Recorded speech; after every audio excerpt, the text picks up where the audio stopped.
मुस्कान। Bhopal police आजकल बेहद परेशान है। उसे समझ में नहीं आ रहा कि वो इस केस में क्या करे, क्योंकि एक महिला ने ससुराल वालों के खिलाफ जींस नहीं पहनने देने की शिकायत दर्ज कराई है। महिला का कहना है कि वो साड़ी नहीं पहनना चाहती है और ससुराल में जींस पहनने पर पाबंदी है, जिसकी वजह से वो 2 साल से अपने ससुराल नहीं गई है। साथ ही उनका कहना है कि जब तक उन्हें जींस पहनने की इजाजत नहीं दी जाती है वो अपने ससुराल वापस नहीं जाएंगी।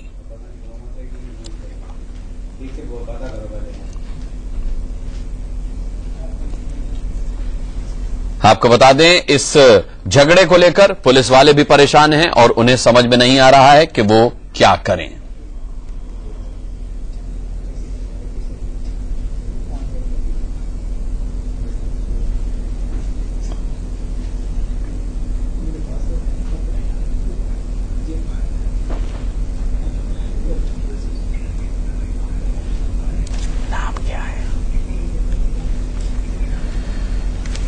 जिस महिला के बारे में हम आपको ये जानकारी दे रहे हैं उनका नाम निकी है और वो इस वक्त हमारे साथ लाइव बातचीत के लिए मौजूद हैं। निकी, सबसे पहले आपसे जानना चाहेंगे कि आपकी आपत्ति क्या है और आप क्या चाहती हैं? मुझे प्रॉब्लम यह है कि एक तो मेरी शादी बहुत छोटी उम्र में कर दी थी। 15 साल में मेरी शादी कर दी थी, जब मुझे शादी का मतलब भी नहीं मालूम था। मेरी पढ़ाई भी कंप्लीट नहीं करवाई गई थी। 4 साल में अपने हस्बैंड के साथ रही हूँ, फिर मेरी बेटी हो गई। मेरी प्रॉब्लम वहां से शुरू हो गई। जब बेटी आई तो उसकी जिम्मेदारियां भी बढ़ी। मेरे हस्बैंड ने मेरे को अपने मायके में छोड़ दिया। वहां पे मैं 3 साल रही। फिर मेरी बेटी का किडनैप, मेरी मदर नहीं है, फादर है मेरे। और एक बार मेरे भाई ने मेरी बेटी का किडनैप भी कर लिया था, जो कि 4 दिन में मेरी बेटी मुझे मिली थी। और फिर मेरे भाई को जेल हुई थी, 11 महीने वो जेल में रहा। 3 साल से मैं अपने मायके में रह रही हूँ। अब मेरा भाई जेल से बाहर आया है, वो मुझे परेशान कर रहा है। और मेरी बेटी को भी उसने अपने पास रखा था 2 महीने से, जो कि अब मैं अपने पास ले आई हूँ। अब मेरे हस्बैंड से मैं सपोर्ट मांग रही हूँ कि मुझे सपोर्ट करो। मेरा यहाँ से भी झगड़ा हो गया, वहां पे भी तुम मारपीट करते हो। अब मैं अपनी बेटी को कैसे पालूं, क्या करूं मैं, कैसे रहूं? वो यहाँ पर आने को तैयार नहीं है। कॉल करती हूँ, फोन उठाने को तैयार नहीं है, बात नहीं करते। फादर बात करने को तैयार नहीं है। मैं क्या करूं, किसके पास जाऊं मैं? नहीं, आपकी समस्या क्या है? क्या आप जैसे कह रहे हैं कि आपकी कम उम्र में शादी कर दी गई थी, इसके लिए आप किसे जिम्मेदार मानती हैं? मेरे फादर ने मेरी मैरिज करी है ना। मेरे परिवार के जो लोग हैं उन्होंने मेरी शादी करी है ना। आज मैं इस कंडीशन में हूँ कि मैं ग्रेजुएट भी नहीं हूँ कि कहीं पर जॉब कर सकूं। कहीं पर भी जॉब करने के लिए ग्रेजुएशन चाहिए। अपनी बेटी को पढ़ाने के लिए मैं आर्थिक स्थिति भी मेरी इतनी नहीं है कि मैं अपनी बेटी को पढ़ा सकूं। मेरे पास तो कुछ भी नहीं है। ये भी नहीं है कि आज मेरे खाना खिला दूं, कल का भी मेरा ठिकाना नहीं। मैं अपनी बेटी को कल क्या खिलाऊंगी? मैं क्या, कहां पर जाऊं मैं? जी, अब भोपाल थाने में जो आपने रिपोर्ट दर्ज कराई, जो शिकायत दर्ज कराई है, उसमें आपने क्या कुछ कहा है? मैंने भोपाल थाने में जो एफआईआर दर्ज कराई है, मैं 2 महीने से यहाँ पर हूँ। 2 महीने से यहाँ धक्के खा रही हूँ मैं। कभी एसपी के पास जाती हूँ, कभी कलेक्ट्रेट जाती हूँ, कभी डीजीपी के पास जाती हूँ, कभी आईजी के पास जाती हूँ। कहीं पर भी कुछ नहीं हुआ। हर जगह आवेदन देके आती हूँ कि मेरा भाई मेरे को परेशान कर रहा है। जेल से बाहर निकलने के बाद मुझे जान से मारने की धमकियां दे रहा है। मुझे बहुत परेशान कर रहा है। मेरे हस्बैंड भी मेरे को परेशान कर रहे हैं, वो भी मेरा साथ नहीं दे रहे हैं। कहीं पर मेरी कोई सुनवाई नहीं हो रही है। जी, अब मैं कहाँ जाऊँ? जी, हमारे साथ आफ्ताब अहमद भी हैं, काउंसलर की हैसियत से। आफ्ताब अहमद जी, आपसे मैं जानना चाहूंगा, इस पूरे केस को सोचने समझने के बाद आप किस नतीजे पर पहुंचे हैं? ये किस तरह का मामला है? जी देखिए, इसमें जो निक्की का मामला है, इसमें मायका और ससुराल दोनों पक्षों से ये पीड़ित है। ना मायका पक्ष इसके फेवर में है और ना ससुराल पक्ष है। जब ये काउंसलिंग में हम लोगों ने इसको रखा है तो पति को भी बुलाया है, इनके पिता को भी बुलाया है, जो कि टीचर हैंगे गांव में, तो उनसे भी बात चल रही हैगी। और अभी दो एक सेशन और भी इनके होना है।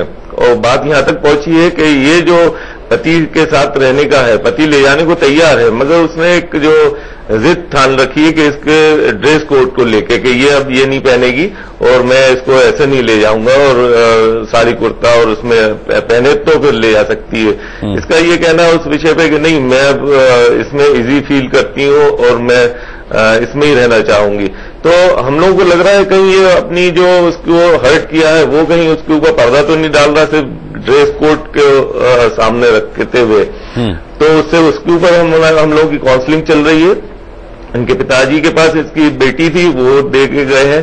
वो भी कह रहे हैं कि भाई यहाँ पे इसका जो भाई है वो बहुत नशे का आदी है कुछ, तो वो बहुत इसके साथ बदतमीजी और आपराधिक काम किए हैं, तो उसका भी अलग से केस चल रहा है। अब ये इकलौती लड़की है उस परिवार में, ये कहाँ जाए, और ना वो मायके का कुछ है सपोर्ट, ना इसका ससुराल का है। ठीक है, लेकिन तो निक्की, मैं आफ्ताब जी निक्की से पूछना चाहूंगा, रिजल्ट आ जाएंगे। निक्की, अगर आपके साथ इतनी सारी समस्याएं और आप चाहती हैं कि वो समस्याएं सुलझ जाएं, तो क्या आपको नहीं लगता कि अगर आप अपने पति के घर जाकर उन समस्याओं को सुलझा सकती हैं तो फौरी तौर पर आपको अपने पति की बात मान लेनी चाहिए, फिर चीजों को धीरे धीरे जब ठीक हो जाए चीजें तो फिर अपने पति को कन्विंस करने की कोशिश करनी चाहिए?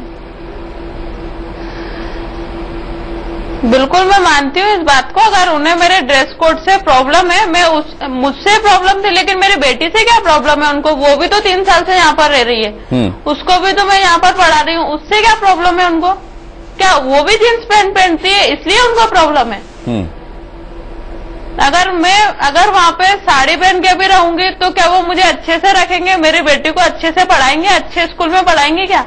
उनका कहना है कि मैं 5,000 रुपए पर मंथ कमाता हूँ, जिसमें से 4,000 रुपए मेरा पर मंथ का खर्चा है, इसके बाद जो बचता है उसमें तुमको एडजस्ट करना ही पड़ेगा। लड़की का फर्ज होता है कि पति जो भी कमाए उसमें वो एडजस्ट करे।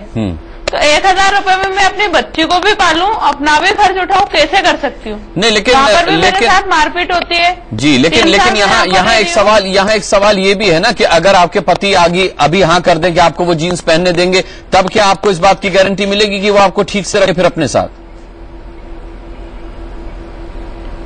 नहीं, मैं अपनी कंप्लेन लेकर गई हूँ। मैंने ये बोला है कि मेरे साथ मेरे हस्बैंड आके मेरे पास रहें, यहाँ पर रहें कुछ टाइम के लिए, और अपनी बेटी को भी देखें, घर में आके सामान देखें क्या है क्या नहीं है, कहीं मुझे जाना है अपने साथ लेकर जाए जो भी प्रॉब्लम्स है, और फिर मुझे यकीन होता है तो मैं उनके साथ उनके घर भी जाकर रहूंगी।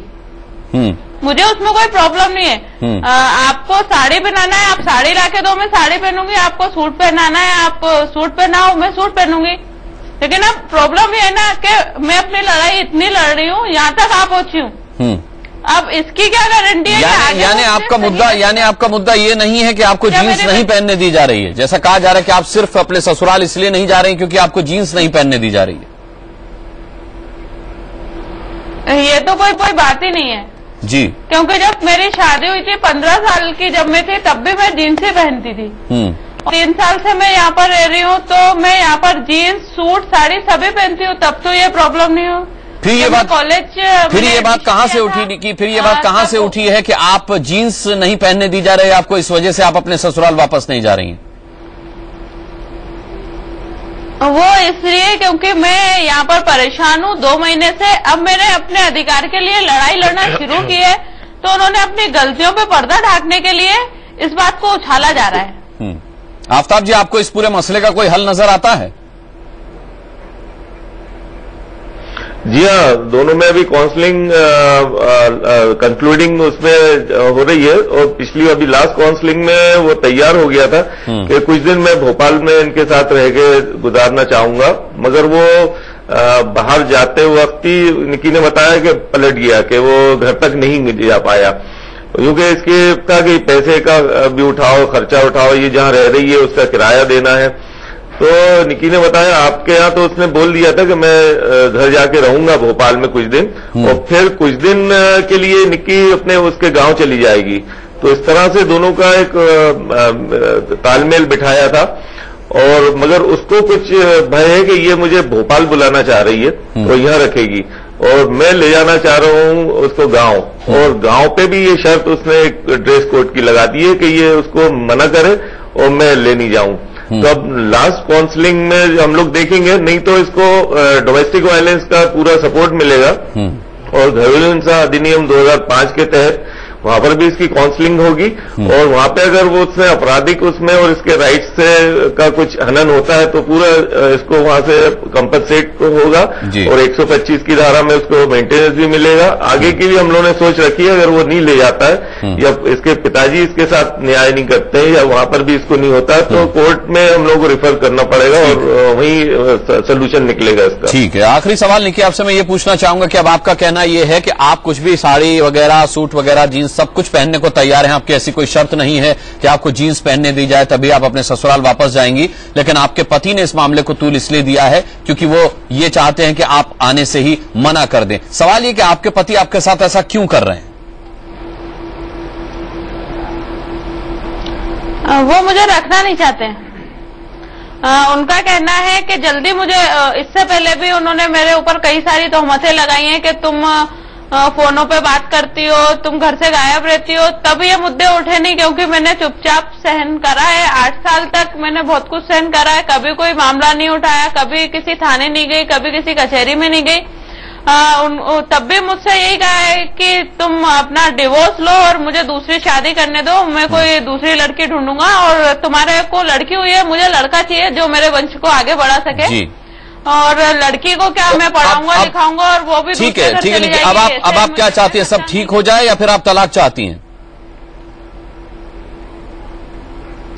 अब आप ये चीज आप खुद ही बताइए ना कि जब इंसान ने मेरा यहाँ तक साथ नहीं दिया, मुझे थायराइड की बीमारी थी, मुझे ट्यूमर का ऑपरेशन भी मेरा हुआ है, मुझे देखने तक नहीं आए मेरे हस्बैंड कि मेरी वाइफ जिंदा है या मर गई है, मेरी बेटी। ठीक है, आपका भरोसा अपने ससुराल पक्ष पर से उठ चुका है, अपने पति पर आप विश्वास नहीं करने को तैयार है क्योंकि आपको इतनी प्रताड़ना मिली है, लेकिन फिर भी हम चाहेंगे कि आपकी जिंदगी में सब कुछ ठीक हो। आफ्ताब जी की मदद से, उनकी काउंसलिंग से आपके परिवार में आपके और आपके पति के बीच जो सोच है उसमें बदलाव आए और आप एक दूसरे के साथ फिर से रहना शुरू करें। बहुत बहुत धन्यवाद हमने की आपका करना चाहेंगे।